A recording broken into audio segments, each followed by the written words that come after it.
दोस्तों आखिरकार चुनाव आयोग सामने आ ही गया। आखिरकार चुनाव आयोग को प्रेस कॉन्फ्रेंस करनी पड़ ही गई। वो चुनाव आयोग जिसको लेकर हाल के दिनों में इतने सवाल कभी नहीं उठे, वो चुनाव आयोग जिसको आप सुप्रीम कोर्ट ने भी कह दिया कि आप 65 लाख लोगों के नाम बताइए जिनके नाम आपने बिना बताए बिहार की वोटर लिस्ट से काट दिए। आखिरकार वो प्रेस कॉन्फ्रेंस करने को तैयार हो गया। एक बड़ी जानकारी आपके लिए मैं लेकर आई हूं। कल यानी कि रविवार दोपहर 3 बजे चुनाव आयोग की प्रेस कॉन्फ्रेंस है दिल्ली के कॉन्स्टिट्यूशन क्लब में।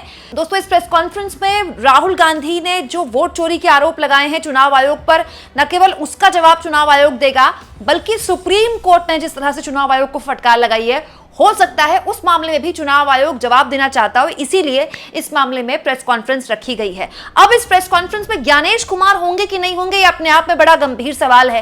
ये अपने आप में इसीलिए सवाल है दोस्तों क्योंकि ज्ञानेश कुमार चाहे तो खुद भी आ सकते हैं, या फिर ज्ञानेश कुमार चाहे तो किसी बड़े अधिकारी को भी भेज सकते हैं, या फिर 2 और चुनाव आयुक्त हैं हमारे देश के पास, हो सकता है वो प्रेस कॉन्फ्रेंस को संबोधित करें। लेकिन अगर ज्ञानेश कुमार नहीं आते हैं तो उनको लेकर जो सवाल उठ रहे हैं वो सवाल ही रह जाएंगे। लेकिन अब इतनी देरी से ही अगर इलेक्शन कमीशन प्रेस कॉन्फ्रेंस का ऐलान कर रहा है और बाकायदा वक्त, जगह और डेट बता दी गई है कि दोपहर 3 बजे कॉन्स्टिट्यूशन क्लब में रविवार को प्रेस कॉन्फ्रेंस करेगा चुनाव आयोग, और 3 बजे ही टाइम है एक्चुअली चुनाव आयोग का। इससे पूर्व में भी जब चुनाव आयोग की प्रेस कॉन्फ्रेंस होती थी या 2 बजे, 3 बजे, 4 बजे, यही इसी टाइम पर होती है, तो जाहिर तौर पर हो सकता है कि चुनाव आयोग पूरी तैयारी के साथ आए।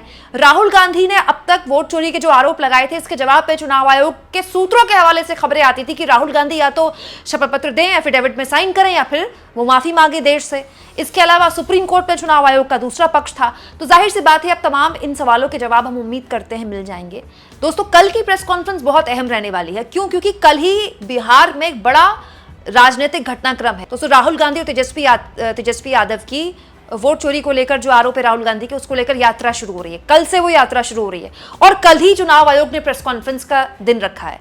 तो क्या ये एक सोची समझी रणनीति थी कि भाई पूरी हेडलाइन राहुल गांधी को ना मिले, हमें भी मिले, या क्योंकि आपको पता ही है आजकल हर चीज इवेंट के हिसाब से रखी जाती है, या फिर दोस्तों चुनाव आयोग खुद पर उठ रहे सवालों को लेकर असहज है, उसको समझ में आ रहा है कि अब तो हद ही हो गई, अब तो सवालों के जवाब देने ही पड़ेंगे।